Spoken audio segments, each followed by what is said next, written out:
Subscribe to our channel by clicking the subscribe button. Click the bell button and enjoy the latest uploads from our channel. दूसरा वो सबब जिसकी वजह से शबान की 15वीं रात और शबान के 15वें दिन का एहतमाम होता है, शबे बरात का एहतमाम होता है, वो अहादीस हैं जो रवायत की जाती हैं। अब हमने मेरे भाइयों इन चंद एक अहादीस का जायजा लेना है। देखना यह है कि क्या ये काबिल एतमाद हैं, क्या ये सही और मुस्नद रिवायात हैं, या ऐसी रिवायात हैं जो जनाब रसूल अकरम सल्लल्लाहु अलैहि वसल्लम की तरफ झूठ बोलकर मंसूब कर दी गई हैं। और यहां पे हमने ये नहीं भूलना कि नबी सल्लल्लाहु अलैहि वसल्लम फरमाते हैं, मन कज़ब अलैया मुतअम्मिदन फलयतबव्वा मक़अदहु मिनन नार, कि जो मेरे ऊपर जानबूझ के झूठ बोले उसका ठिकाना जहन्नम की आग है। ये वो हदीस है जिसने मुहद्दिसीन को इस बात पे मजबूर कर दिया कि वो एक एक हदीस को चेक करें, एक एक हदीस का जायजा लें, एक एक हदीस को बयान करने वाले अफराद और उलमा का जायजा लें कि उनका अपना मेयार क्या था, क्या वो सच बोलने वाले लोग थे या उनमें से कोई ऐसे भी थे जो झूठ बोला करते थे, या उनका हाफजा कमजोर था, या उन्हें गलती लग जाया करती थी। अगर उलमाए किराम को कोई एक भी ऐसी हदीस मिल गई जिसके बयान करने वालों में कोई एक ऐसा आलिम दीन है जिसका हाफजा कमजोर था, या जिसके बारे में ये मशहूर है कि वो झूठ बोल लिया करता था, उलमाए किराम ने उसकी हदीस को रिजेक्ट कर दिया और कह दिया ये ज़ईफ है, ये मनगढ़ंत है, हम इसे नहीं मानेंगे।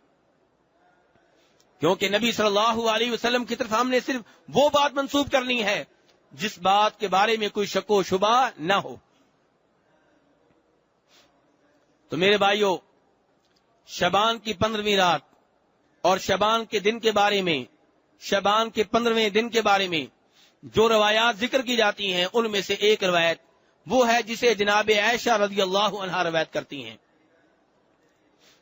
फरमाती हैं कि एक रात मैंने नबी सल्लल्लाहु अलैहि वसल्लम को घर में ना पाया, मैं आपकी तलाश में निकली तो देखा कि आप बकी कब्रिस्तान में हैं और आपने अपने सर को आसमानों की तरफ उठाया हुआ है।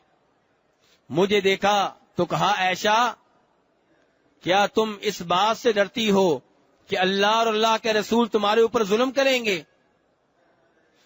तो जनाब आयशा कहने लगी, मैंने ये सोचा था कि शायद आप मुझे छोड़ के अपनी किसी और बेगम के पास जा चुके हैं। तो नबी सल्लल्लाहु अलैहि वसल्लम ने उस वक्त फरमाया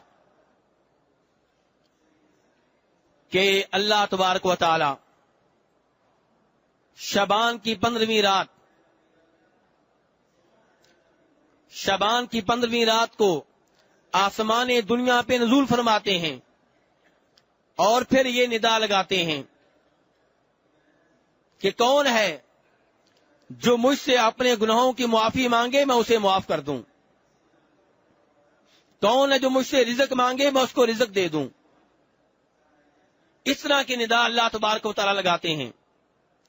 और फिर फरमाया कि अल्लाह तबारक व तआला इस रात अरबों के मशहूर कबीला कल्ब कबीले का नाम है, इस कबीले की बकरियों के बालों के बराबर लोग जो हैं, बल्कि उनसे ज्यादा लोगों को माफ कर देते हैं। ये रवायत जनाब आयशा बयान कर रही हैं रसूल अकरम सल्लल्लाहु अलैहि वसल्लम से कि आपने फरमाया कि शबान की 15वीं रात को अल्लाह तबारक व तआला कितने लोगों को माफ करते हैं? फरमाया कबीला कल्ब की बकरियों के बालों की तादाद से ज्यादा लोगों को माफ कर देते हैं। यानी कि इस कबीले की जितनी बकरियां हैं, उन बकरियों के जितने बाल हैं, उन बालों से ज्यादा लोगों के अल्लाह तबारक व तआला मग़फ़िरत फरमाते हैं शबान की 15वीं रात को। ये वो रवायत है जिसे बयान किया इमाम तिरमिज़ी रहमहुल्लाह ने। और आप जानते हैं इमाम तिरमिज़ी एक मशहूर व मारूफ मुहद्दिस हैं, मशहूर व मारूफ इमाम हैं जिनकी किताब सुनन तिरमिज़ी है। वो फरमाते हैं कि मैंने इस हदीस के बारे में अपने उस्ताद इमाम बुखारी से पूछा कि यह हदीस कैसी है। اس حدیث کے بارے میں آپ کا کیا موقف ہے؟ تو امام بخاری فرمانے لگے کہ ترمذی یہ حدیث ضعیف ہے. یہ حدیث ضعیف ہے کیا مطلب؟